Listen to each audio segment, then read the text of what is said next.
Hello and welcome to this month's episode of Nacho Problems, where we turn ordinary recipes into extraordinary nachos. I'm Nacho Queen, but you can call me M.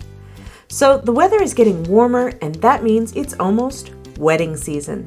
So I thought I'd try my hand at making more elegant and sophisticated nachos. So first up, we're making chicken Cordon Bleu nachos. This dish is thought to be of either French or Swiss origin, but it's a chicken cutlet that has been stuffed with ham and cheese and then breaded and fried. It looks pretty good. So let's get started. Step 1, the chips. The chicken will be our chips. I'll be making 3 of these, so adjust amounts to however many you need. But I'll be using 3 thin sliced chicken breasts. You can slice them yourself or try pounding them flat with a mallet, but I took the easy path and just bought them pre-sliced. 6 slices of ham. I only used 1 per chicken breast and it wasn't enough, so I'd go with 2. 3 slices of Swiss cheese, about a 1/4 cup of flour, 1 egg, about a 1/4 cup of milk, 2 tablespoons Parmesan cheese, 1/2 teaspoon salt, a 1/4 teaspoon pepper, 1/2 teaspoon thyme, about a cup of panko, and oil for frying. We're going to start by laying out a piece of plastic wrap. Now place the chicken cutlet on top of it, followed by some ham, and then a slice of cheese. Next, starting at one end, roll it up as tight as possible. Then, wrap the plastic over it and keep rolling while squeezing out the air until you have a tight little log. Now, holding the ends of the plastic wrap, roll the log forward and then tuck the ends under. Now, we need to place these in the freezer for at least 1 hour. Please note, when handling raw chicken, you must wash your hands between touching it and anything that will not be thoroughly cooked or cannot be sanitized. Now that these are pretty firm, we're going to unwrap them and then slice them into pinwheels.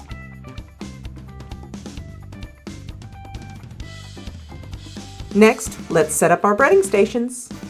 Add the flour, salt, and pepper to one bowl, the egg and milk to another, and give it a good whisk with a fork.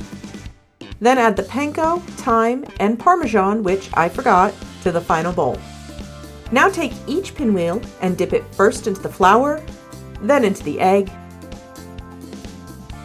and finally into the panko mix, after you remember to stir it, that is. Then repeat for the remaining chips. Now it's into the oil, which we've preheated to 375 Fahrenheit or 190 C for about 3 to 4 minutes, before turning and cooking for another 2 to 3 minutes.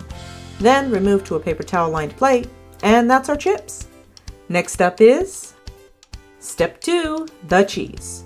For the cheese, we'll be making a Dijon cream sauce, and for that we need 1 tablespoon butter, 1 tablespoon garlic, 1 tablespoon flour, 1/2 cup of chicken broth, 1/2 cup of heavy cream, and 1 to 2 tablespoons Dijon mustard, depending on how much of a kick you'd like it to have. Start by melting the butter in a small saucepan over medium heat. Then add in the garlic and saute for 1 to 2 minutes or until it's fragrant. Careful not to let it burn. Now add in the flour and whisk to form a roux. Cook this for another 1 to 2 minutes before adding in the broth and cream, and whisk well until it becomes a smooth sauce. Finally, stir in the mustard, and that's our cheese. Lastly, we have step 3, the toppings. For our toppings, we have some fresh parsley.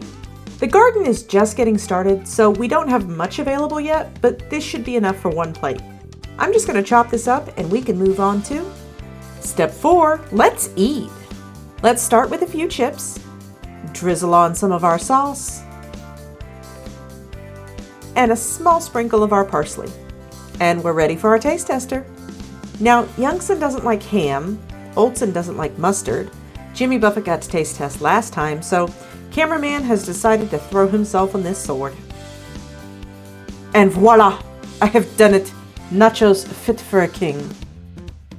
Well, that's all for this episode. I hope you enjoyed it. If so, give it a like and please consider subscribing if you want to see more nacho videos. If you have an idea for a future video, you can leave a comment or I've linked my Blue Sky below.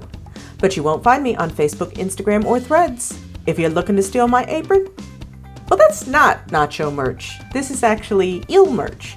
I'll put a link to that and nacho merch in the description. Now, I need to go convince some wedding planners that nachos can be elegant. But that's not your problem. Thanks for watching, and I'll see you soon.